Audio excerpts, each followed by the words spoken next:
that it's unfamiliar, but at the same time it's adventurous, so it draws me in. You know what I'm saying? And so like you get tired of and you got a ton of stuff that you can go back to and a ton of stuff that's new, but something that stands out always grabs your attention. So that's one of them. One thing I did not expect to like, but I really kind of fell in love with, or really in deep like with, you know what I mean, was Kenny Lattimore's Anatomy of a Love Song.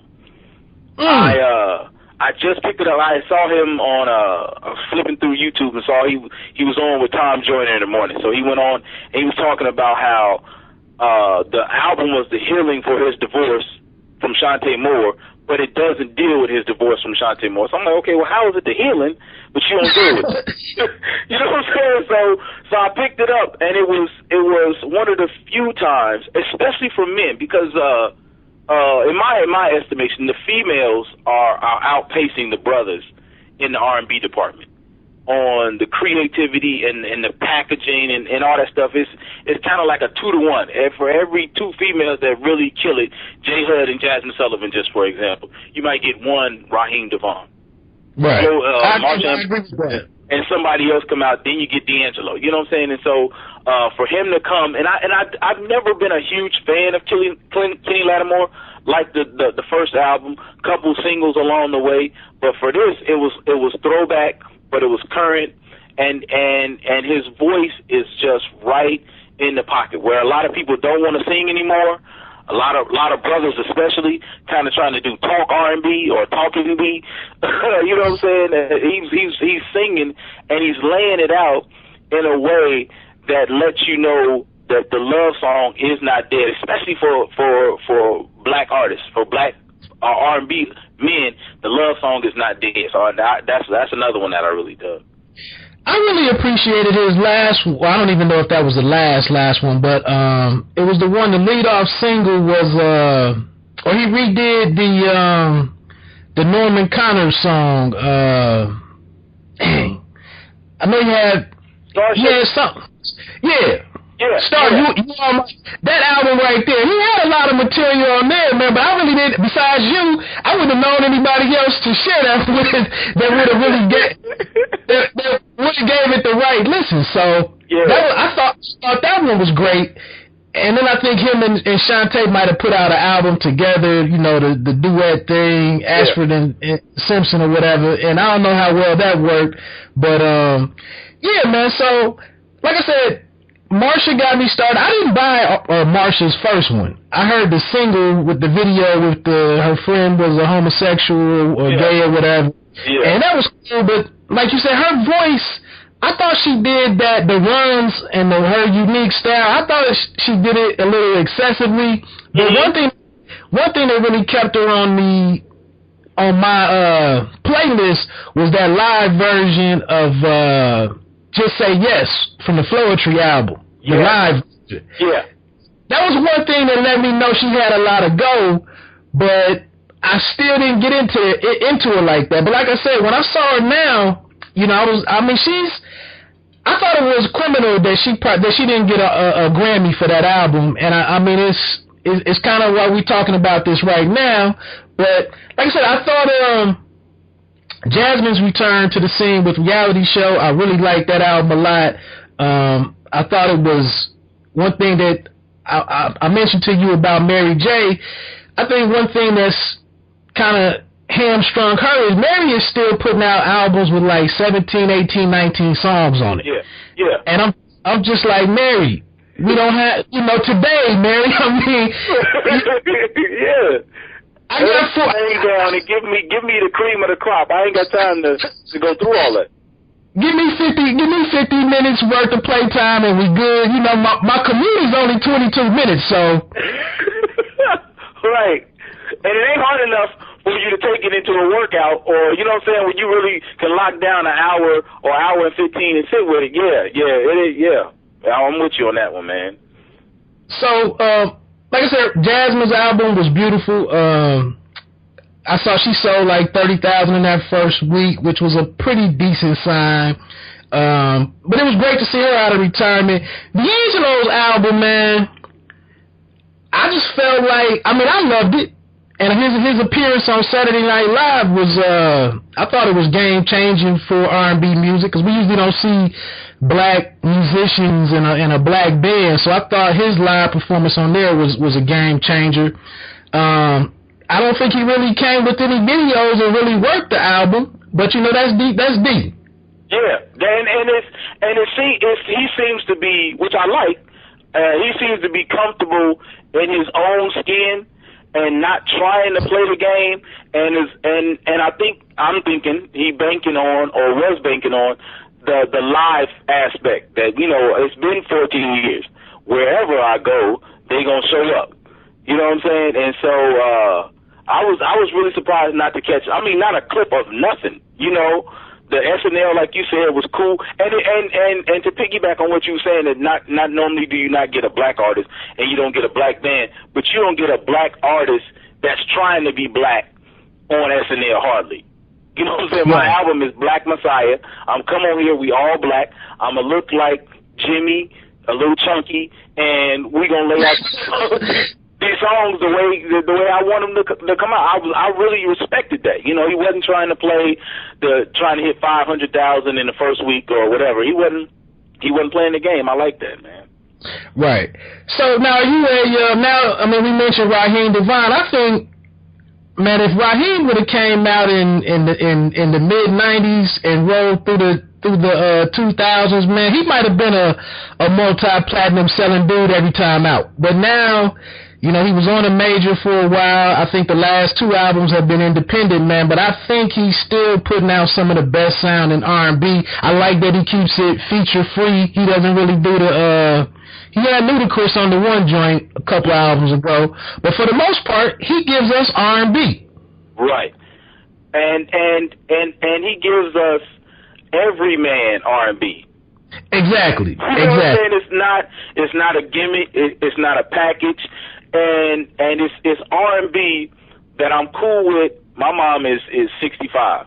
That I'm cool with. If I give her a ride to Walmart and that's on, I don't have to edit it, turn it off, or whatever. A couple songs I may skip, I may pass, but I'm cool with playing that. You know what I'm saying? And I'm cool with my daughter hearing it too. And if he, like you said, and that's interesting that you said, if he was in the 90s, he'd be bigger. Because I was listening to a mix. We took a little family trip, so I'm listening to a mix somebody had put together on YouTube, 3.5 hours of Raheem Devon. And wow. The first thing that came to my mind when I'm about 3 or 4 songs into it is like 10 years ago, 15 years ago, this guy would have been Joe. Joe. Exactly. Joe was never as big as R. Kelly.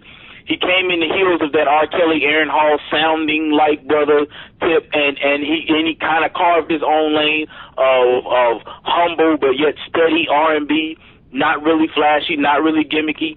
Had a couple remixes, but wasn't selling his soul. At least from my vantage point, he wasn't selling his soul to be somebody else. And that seems like what Raheem Devon is doing is I'm not selling my soul to be Chris Brown or to be Usher Jr. or to be so-and-so and so-and-so. I got this lane. I'm carving it. I'm riding it, and I'm gonna roll it till the wheels fall off, independent or major. So I tried to. Now I don't know if you're a big foreign exchange fan, but they came out this week. I'm still going with that project, but I really like it.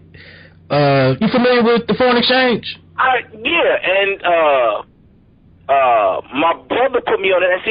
And because I don't pay attention to release dates like I used to, he put me onto the joints they did with Eric Roberson. Right, those joints earlier this year, and I really like that vibe. And I had no idea that they dropped something this week until you shot me the outline. So I'm definitely going to have to check out the newer stuff. And there's another one. I mean, the album is press play. It is a little short because it may be a 37 or 40. It may be a 37-minute album. So they get in and get out. They get in and out pretty quickly on this one. But like you said, everyday man R&B. It's some fun stuff on there. It might be a story or two on there. They got one thing that I felt like, it's kind of jumping around a little bit, but one thing that's really bothered me with some of the neo R&B, some of the Trey Songz and the Chris Browns, very rarely do they give you like that last 2-song slow joint to get on all, you know, to end the album. You know, you remember back in the day, Boys and Men, first the A-side was all fast, the club music or the singles, and then the B-side was for the lovers. Yes, yes. So, in several projects throughout the years that either the second side, I mean, we don't have sides anymore with the CD game, but either the last 4 or 5 songs were love songs or ballads, or the last 2, and I just feel like Neo was great, but his first 2 albums, I don't think it was anything that really classified as a true ballad. Yeah, especially on the first one. I don't remember anyone on the first one. Now I'm trying to remember the order that they came out with, but the closest one is Do You Think of Me or whatever. I just wonder. That and the Jennifer right. I can't remember if that's on the second or the third one, but yeah, and it's cool that you mentioned that, because I was reading something on the reissue and remasters of Michael Jackson's catalog, and it was like, why is Lady in My Life included on? You know, nobody wants that, nobody listens to that, throw that out. But Mike, even and trying to be the hugest pop star, threw that R&B joint in. Lady in My Life on Thriller was the R&B joint that you had to have to finish your album in the 80s. And he gave you that. And these guys that study Mike, they study the huge moments, but they don't study the traditional classic moments too. And that's what you got to get. You got to give that Torch song, that Ordinary People, that Charlene or whatever, you know, you gotta have that one R&B song that the people gonna come to your concert and you really gonna be finished. They're gonna be like, no, sing Charlene, no, sing Ordinary People. They gonna have Piece of My Love. Sing, you know, they gonna ask for that one, and it's usually not a single. It's an album cut. You know what I'm saying? And that's what you gotta have to kind of seal your package together, and I miss that, man. It's so wild that you mentioned that, because that's gone now. That's lost. It's such a what Master Ace called it, disposable arts industry now. Exactly, and that's awesome that you brought that song up, man. Because Lady in My Life in the last 6 to 8 years has quietly like been reintroduced to me, and it might be my favorite ballad of all time. I mean, you know. Like you said, I just don't know how you can shut down a concert with a fast joint and your dancers out there, or you dancing, and you just walk off the stage to that. Right. I mean, you gotta open your shirt up and get down on one knee or stand on the speaker. You gotta do all the ad libs, and you gotta yell at you gotta yell at some women, right? That's right. That's right, man. Hey, dude, and the only way you can get off now, if you don't have that, is what you call Russell. Hey, thank you for coming. God bless and good night, and just roll out, because that's the show closer, and you leave them screaming, wanting for more, and you walk off, towel off with your shirt off, and going off the stage, man. Yeah. Marvin Gaye did it with Distant Lover. Stevie Wonder would do it with any litany, because he had a cadre of just ballads that he would just keep in his hip pocket, and you know, for whatever time, it could be Ribbon in the Sky, it could be Lately, it could be whatever. So if you're trying to do that, I don't understand how you walk off, how you really perform without one of them kind of songs in your catalog. I just don't get it. Exactly. So moving along, man. I mean, like I said, Jill Scott came out last week or within the last 2 weeks, man, and I went through the snippets on iTunes a couple of times, and I just had a moment to do it a few minutes ago, and I was a little down on the album, man, but I ran across about 5 songs that kind of caught my ear, man, and I'm gonna check that out this weekend. But Bilal recently came out with a new project, man, and to be honest, I bought a few singles, man, but it did. Bilal really didn't move the needle to me, and he messing with one of my favorite producers right now, with the Adrian Younge guy that's doing a lot of hip hop right now. But I just felt like the range of the sound wasn't there for me, or I don't know, man. I just was a little disappointed because I was waiting on the queen of